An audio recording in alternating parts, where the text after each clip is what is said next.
Bonjour à tous, alors aujourd'hui le test du F228 qui est de marque WE, donc un GBB. On teste bien sûr avec Ding Chavez. Qu'est-ce que tu peux nous dire de plus mon Timon?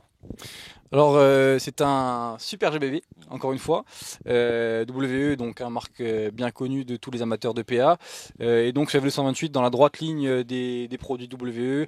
C'est sympa à prendre en main, c'est sympa au tir et c'est tout à fait jouable et on a apprécié. Alors comme d'habitude là on avait fait les tests un peu enchaînés et vous allez voir que les températures étaient relativement basses, hein. Mais on a quand même réussi à faire ça correctement. Il faisait quoi, 4-5 degrés. La réplique s'est très très bien comportée. Enfin, vous allez voir, c'est vraiment super sympa. Qu'est-ce qu'on trouve mardi prochain, mon Timon? Alors là, événement, première partie du reportage sur l'IWA. La Warsoft TV s'est déplacée à Nuremberg pour l'IWA, donc c'est le salon international de l'armement qui se passe à Nuremberg.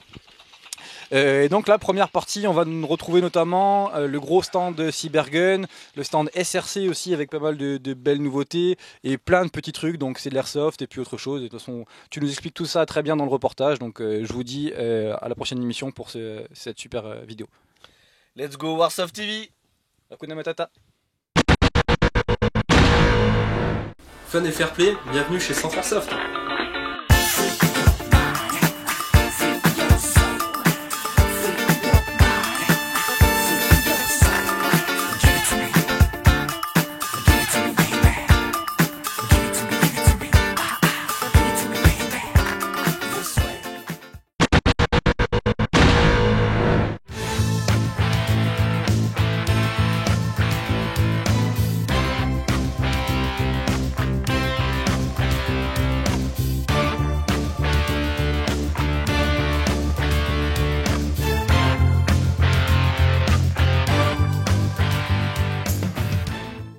Test produit du W228 avec Ding le Dango. C'est toujours moi. Donc une boîte dans le style WE toujours, hein, noir, classe. Là. Avec Oui, l'emblème, l'insigne des United States Marshal. Waouh. Qui a rien à voir du coup avec les marquages qu'il y a sur la réplique. On va voir ça de suite. Allez, on ouvre. Ouverture de Qu'est-ce qu'on trouve dedans? Eh bien, fidèle à la marque, le manuel d'utilisation en anglais, avec à la fin l'éclaté, toujours très utile, si justement vous l'éclatez. Et bien entendu, eh oui, La notice. la notice en français, voilà, toujours très très utile et indispensable pour tous les nouveaux venus, hein. Le chargeur, 20 billes. Donc c'est chargeur gaz, hein. Donc on est Chargeur bien sur une réplique gaz, gaz, réplique- pas CO2. Oui, réplique gaz blowback. Le gaz, c'est là. La vie. Le gaz, c'est la vie. Qu'est-ce qu'on respire? On respire du gaz. Punaise. Même motif, même punition que pour le G19. Attention à la limaille dans le chargeur. Là, il y avait qu'un petit morceau D'accord. qui faisait à peu près 2 mm sur 3 mm. Ah oui, il y en avait quand même un peu dedans, quoi. C'était un petit morceau. Donc n'hésitez pas à demander à votre boutique, hein, à mon avis, qui check le chargeur. Un petit check de la boutique pour vérifier à la rigueur que le chargeur, il n'y a pas de limaille dedans et que vous ne soyez pas obligé de revenir. Voilà. Et si vous ne le savez pas le démonter, toujours, ne le faites pas vous-même, sinon vous perdez la garantie. Rapprochez-vous donc de votre revendeur préféré. Mitac, matériel inconnu, touche à ton cul. Ça, on le mettra pas, mais bon, où on le mettra. Donc c'est un chargeur, donc gaz. Chargeur 20 gaz, billes. 20 billes. C'est une réplique aussi qui est assez compacte, hein, le F228, P228. Il est là, donc bonne prise en main encore, hein. Moi je l'aime bien celui-là. Hein, il est... Après les goûts, les T'as couleurs. du Hein. poids, les goûts et les couleurs. Bon, je suis plus fan des Glock, effectivement, mais P228, c'est sympa. La glissière en métal, carcasse en métal et crosse en ABS. Voilà, avec des jolis marquages. SEAL Team 6 d'un côté, F228 de l'autre. Alors, je sais pas pourquoi ils ont mis un marquage SEAL Team alors que sur la boîte c'est US Marshall. Bon, ça après... Les mystères mystérieux, mais bon, après les goûts et les couleurs. Hein, Mystère mystérieux. Oui, et les marquages, on s'en fout en fait parce qu'on a toujours la main dessus. C'est clair, en plus. Voilà. Après, ça dépend, hein, si vous êtes vraiment pointu sur l'esthétique et la sérigraphie des marquages sur la réplique, bah vous savez qu'à les refaire vous-même. Bah puis on trouve des kits. En plus. Oui, ça existe, ça existe. Au niveau de la glissière, aucun marquage. C'est lisse, comme une peau de bébé, comme la peau de Nico. Et au niveau du canon externe, 9 mm para. Donc voilà, pas beaucoup de marquage sur cette réplique. Le démontage de la culasse. Le démontage de la culasse. Ici un petit levier. Le vois-tu? Le voyez-vous? Vous le voyez? Je fais basculer le levier.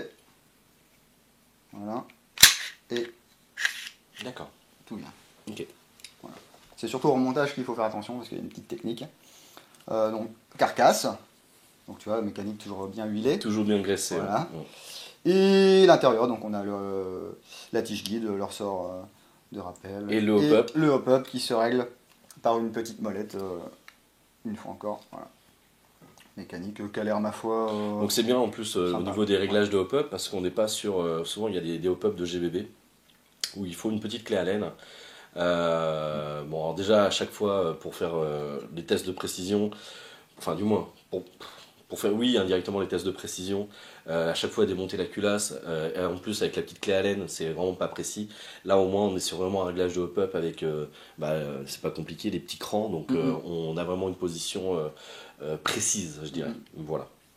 Bon, toujours le même système, hein, ça va vous appuyer sur une languette métallique qui appuie elle-même sur le joint. Joint, on le répète, vous pouvez le changer, c'est pas grand mal de le changer, hein, même vous gagnerez en portée et en précision. Même si aujourd'hui le WE quand même c'est vachement amélioré sur les, oui, c'est mieux qu'avant. Sur hein. les joints de ouais, c'est beaucoup mieux qu'avant. Voilà. Canon 85 mm. Voilà, d'origine, ça doit être du 6,05, 6,08, quelque chose comme ça. Et sur cette réplique, on peut également monter le kit assassin. Il y a un kit assassin qui est disponible aussi, donc, avec le canon en 6,03 et le silencieux. Tu peux nous faire voir vite fait? Tiens, on va le monter parce que c'est vrai que d'origine, il y a un filetage aussi, comme sur. Voilà, filetage comme sur le Glock de tout à l'heure. Donc voilà, je te laisse remonter la bête. Ok, donc bah, pour que ce soit plus simple, hein, de toute façon, retirez bien le silencieux. Hop.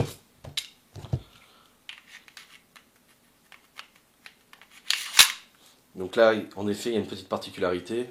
Hop, on met bien en arrière. Et ça veut pas. Alors, hop, on va appuyer sur le canon. Voilà. Ah, c'est toute une pratique. Hein. Voilà. Simplement. En fait, en effet, vous verrez, vous avez un petit ergot, une petite échancrure en fin de compte, qui fait qu'en fin de compte, si vous. Voilà, vous n'êtes pas réellement dedans, ça va bloquer obligatoirement. Voilà, simplement.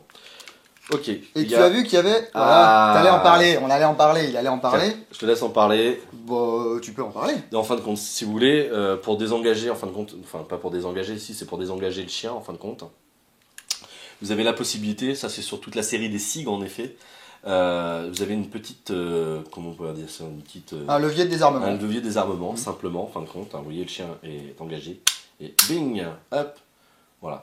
Pourquoi faire ça en fin de compte? Bah, ça évite de percuter. Voilà, et qui dit évitage de percussion, dit évitage de se tirer une bille ou de tirer une bille où on n'a pas trop envie. Un grand merci à Speed Games pour nous avoir envoyé et prêté cette réplique pour cette review. Maintenant, on va passer à la partie des tests. Test du WEF 228, bille 0,20, gaz ultra air, il fait 5 degrés. Il fait donc très très froid. Il fait donc assez froid. C'est parti ? C'est parti. «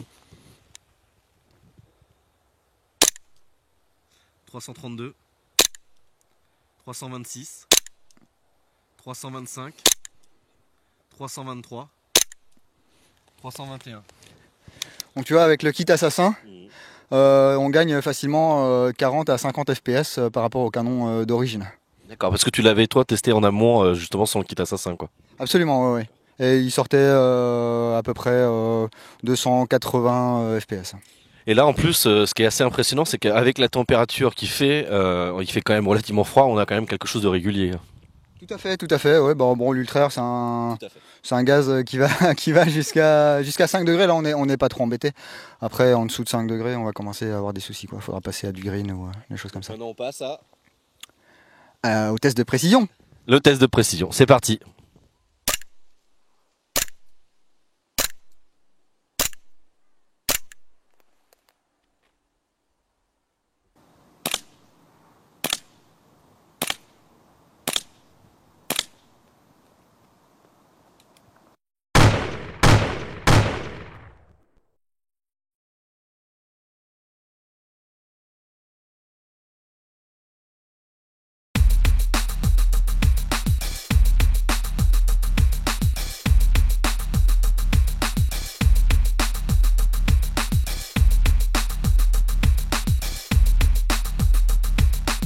Alors là, on n'est plus sur de la réplique, on est sur de l'accessoire. C'est wow, c'est un truc de fou. Lampe TK15 de chez Phoenix. 400 lumens, un truc à défraîchir n'importe quel vampire. Faut pas regarder ça. Hein, parce que là, honnêtement, c'est une catastrophe. Vous avez donc ni plus ni moins un bouton on-off, tout bête, tout simple. Mais aussi, lorsque vous souhaitez diminuer l'intensité, un petit bouton qui est sur le dessus. Tout bête, tout simple. Vous avez 4 modes différents. Et si vous voulez passer en mode strobe, vous restez appuyé. Et c'est parti pour le festival de la boîte de nuit. Ouf, c'est horrible. Ça défonce. Ça défonce. Je vous assure qu'honnêtement, on a la lampe au-dessus de la caméra qui déjà nous fait pas mal enfin qui nous fait pas du bien aux yeux. Mais alors là, avec cette lampe-là, c'est un truc de fou. Durée de vie à basse puissance au niveau des piles, donc c'est des CR123A, c'est 171 heures. Oui. Donc c'est quand même assez impressionnant. Sur la boîte, il stipule ni plus ni moins que le champ d'action, donc grosso modo la portée, pas de tir, mais la portée du faisceau correct en visibilité est de 252 mètres. Ça va. Je pense que logiquement, sur n'importe quelle partie UP, ça peut être rigolo, quoi. Sur un CQB en mode strobe, surtout, je me permets, hein, comme on a fait une petite rubrique premier secours, surtout pensez à demander s'il n'y a pas des gens épileptiques ou susceptibles d'être épileptiques. Ça vous évitera d'avoir des pépins, parce que là, un mode strobe 400 lumens, je pense que ta mascotte, elle va en prendre un coup dans la tronche. Tiens, on va voir un peu. Fais-la parler. Tu vas parler? Ça a fait marrer Zezette un peu, hein. Allez, Zezette. C'est parti. Ça l'a fait...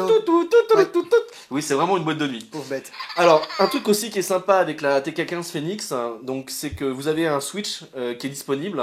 Donc c'est un switch et un déporté. Vous retirez le bouton on/off et vous avez la possibilité avec un rail, un anneau, de la placer sur une réplique, donc type AEG, GBBR, peu importe, mais réplique longue.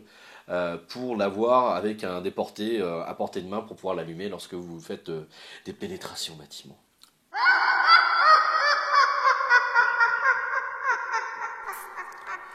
Alors cette lampe tactique, la Phoenix TK15, résiste aussi normalement, logiquement c'est ce qui est donné au niveau de données constructeurs, à ni plus ni moins un choc d'à peu près 1 mètre de hauteur. Moi je vais pas le faire puisque voilà, c'est des produits qui nous sont prêtés, mais logiquement ça résiste. Il y a autre chose, et comme je sais que tu aimes beaucoup toi nager, c'est ça, hein. Tu adores la natation, tu es... L'Ormanodou, c'est une de tes copines, c'est ça? L'Ormanodou, mais l'Ormanodou dans la salle de bain. Et ouais, dans la salle de bain. C'est ta femme qui va être contente.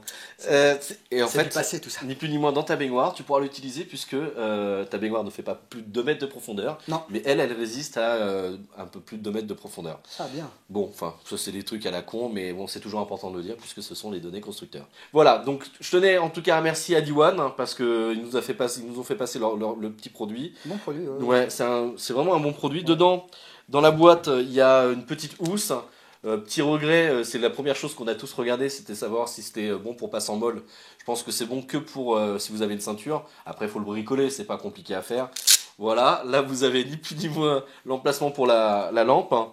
Et vous avez aussi un petit cordon qui est vendu avec hein, pour le mettre en poignée ou pour refixer, pour le sécuriser si par exemple vous voulez le mettre sur votre brelage, sur votre gilet tactique. Voilà. On parlait tout à l'heure des passes en molle. Bon, il y a quand même une attache là. Bon, faut. Ouais. prudent parce Ouais. que ça peut se détacher, mais ça peut servir au cas où quoi. Sacré produit, sacré lampe tactique. Moi j'avais les anciennes versions, les TK12 qui étaient déjà en 300 lumens. Je peux vous assurer que vous rentrez à 2-3 dans Oui, une ça pièce va. en mode strobe. Les gens qui sont en face, c'est pas très agréable. Oui. Mais bon, c'est vrai que on utilise un petit peu ce qu'on peut avoir et se faire plaisir avec ces accessoires-là. Et là, franchement, c'est le top du top. Voilà. C'est vraiment très bien. Allez, parti, nous on retourne en boîte de nuit. Tu m'allumes tout ça, s'il te plaît. Oh putain. Voilà, je fonds, je fonds.